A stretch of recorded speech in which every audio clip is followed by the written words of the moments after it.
Hello students, today's question. Which of the following sustainable development goal is incorrect?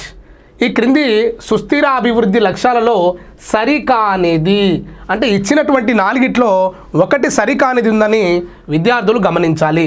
Sustainable development goal 1 poverty alleviation, sustainable development goal eradicating hunger, sustainable development goal 3 health and wellbeings, and fourth one is sustainable development goal drinking water and sanitation. ఇచ్చిన ఆప్షన్లో మనకు యాక్చువల్గా UNO United nation organisation ఆధ్వర్యంలో మనకు first millennium development goal అనేది ఉండేది.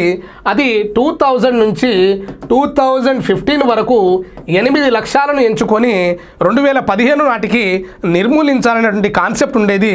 ఇక్కడ ఇచ్చినటువంటి 17 ఏదైతే సస్టైనబుల్ డెవలప్మెంట్ గోల్ ఉందో ఆ 17లో మనకి ఇక్కడ 4 ఆప్షన్ల రూపంలో ఇవ్వడం జరిగింది. First one sustainable development goal 1 పేదరిక నిర్మూలన. సో 2030 నాటికి నో హంగర్ స్ట్రైక్, ఏదైతే నో హంగర్ ఉందో దట్ మీన్ నో పావర్టీ అయితే ఉందో అది 2030 నాటికి సాధించాలని మనం అనుకున్నాం కాబట్టి ఇది ఉంది. Next sustainable development goal 2 no hunger అంటే ఆకలి చావులు అయితే ఉన్నాయో ఆకలిని పాలదోరాలి, 2030 నాటికి ఆకలిని పాలదోరాలనే ఉద్దేశంతో మనం అనుకున్నాం కాబట్టి ఇది సస్టైనబుల్ డెవలప్మెంట్ గోల్ 2లో ఉన్నదని విద్యార్థులు గమనించాలి. నెక్స్ట్ థర్డ్ వన్ వచ్చేసి ఆరోగ్యం మరియు సంక్షేమం, సస్టైనబుల్ డెవలప్మెంట్ గోల్ 3లో ఇది కూడా ఉందని విద్యార్థులు గమనించాలి. Next fourth one sustainable development goal మనకు మంచినీరు మరియు పారిశుద్ధ్యం అని ఉంది.